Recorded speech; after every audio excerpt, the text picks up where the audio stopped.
Welcome to NYIT Roundtable. I'm Tania Carvahlo. Next month marks the 9th year anniversary of September 11th, a day that changed the lives of so many people. And for one local artist, she decided to use her talent to create a 9/11 memorial in honor of those victims. With us on NYIT Roundtable today, we have Doreen Lynn Saunders, creator of the Americana Stars Memorial. Doreen, thank you so much for being here with us today. It's a pleasure. Great. So take us back a couple of years when you first had the idea to start up this memorial. Where did you get the idea from? Well, when 9/11 happened, fortunately I did not lose anyone, but it was quite devastating for me as being always feeling very as a patriotic American. So I decided to create an American flag. And what I came up with, I wanted to do something unique that was my look, is this. All the stars are different, which go to how all the different cultures were affected, and yet every star is the same shape because we all are human beings starting from the same place. So it all started with this one flag. Yes, it did. So how did that lead you to creating this memorial? Well, I had such a wonderful response to the flag, and the Smithsonian contacted me and they requested it for the National American History Museum. So that was very flattering. That was really very nice. And I decided there was someplace more to go. This really helped me, and I felt that there was something more I could do to help others in how they felt. So I took this area of the flag and expanded it to create the Americana Stars Memorial. And what are we looking at there? That's the first panel? Yes, this is a graphic representation of the first panel.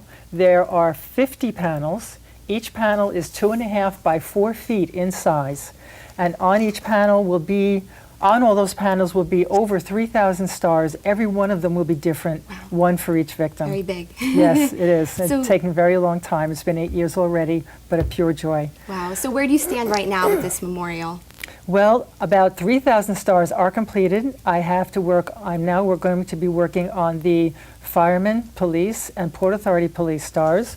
So how many more stars do you have to go? You've completed about 3,000. About 500 more stars. And when do you expect to complete the memorial by? Well, I'm hoping to, that's a tricky subject, but I'm hoping to complete it. Can't really put a time on it. It's very hard to put a time because I desperately need funding. The project is sponsored through a nonprofit arts organization called Fractured Atlas, located here in New York City. And they represent artists in visual, photography, dance, film. And mine is visual art, and mine is sponsored, so donations are all tax deductible, which is wonderful. So ideally, if you do get the funding that you need, when do you expect to complete the project by? I have a major museum in New York City that would love to, they've expressed interest in displaying it and protecting it for future generations, as well as loaning it out to other museums around the country if they would like, if other museums would like. And what do you hope people get out of this memorial? I mean, you've spent so much time working on it, 8 years. What I really want to do is, what I'm really doing here is creating a constellation of stars here on Earth. Very much in the way that the Founding Fathers, when they created the American flag, that blue section that most people don't know what it's for, the blue is the night sky, and the stars were in a ring because they were literally creating a constellation. Our country, there was nothing like it ever.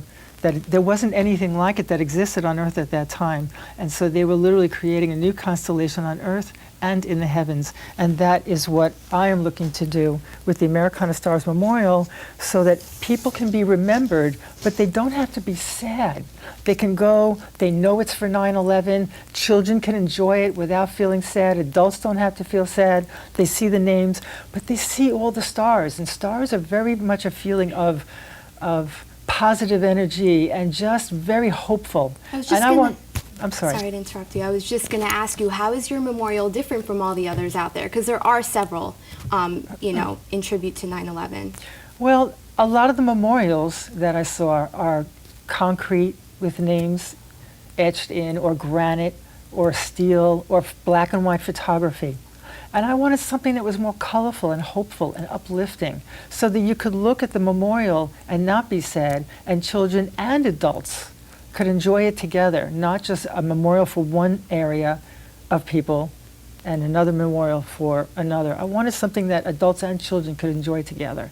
Now, I heard that you are currently working on the very first panel, right? So that's one of 50. Yes. You have a lot of work ahead of you, but you know, I know you've spent 8 years working on this memorial.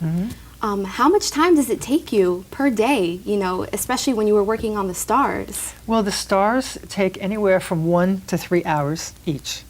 And there was a story written about me in 2005 in a Stitcher's World magazine. They've since renamed the magazine. But I got a lot of contact from stitchers around the country who wanted to help me with the stars. So what I would do is create a star design. Then I would send out this little graph, which showed them what I needed them to do on these little cards that were created. All of the fabric, all of the embroidery floss, and even my lighted magnifier that I used to see it, all has been donated by companies in the United States, and all the materials are made in the United States. The embroidery floss is Southern cotton. So other stitchers, no matter where they are, they can contribute to this memorial. Right. I do have my group of stitchers already, so I don't need any more stitchers, unfortunately, but I really want people to see, would like people to really enjoy what went into it. So basically I have a card, and then I stitch the first color. Every star is 3 colors. And then the second color comes in. And then the third color defines it, and you have a completed star. And there you go. There you go. That's simple. So where do you stand right now with this memorial? I know that you're currently, you know, how does the whole process work? The stars are done. You have part of the first panel completed. Where does it go from there? Well, I very much need space. I live in a studio apartment, and while I've been able to do all the stars, they are sitting in all my little drawers around my apartment. But I cannot do something this big, these panels that are this big in that small space. So I desperately need help in funding, which is, as I said, is tax deductible. Right, which on is the a great website. incentive. That's right. Really. I have 4 different ways that people can contribute, anywhere from $5 to all the way up to sponsoring a star for a loved one or a friend. Okay, so it really does come down to the finances in order to complete this project. Unfortunately, it does. Well, Doreen, I have to thank you for your time. That's it for NYIT Roundtable. I'm your host, Tania Carvahlo, and I want to thank Doreen again for sharing her story. If you want more information about the memorial, just visit www.americanastars.org. We'll see you again next time.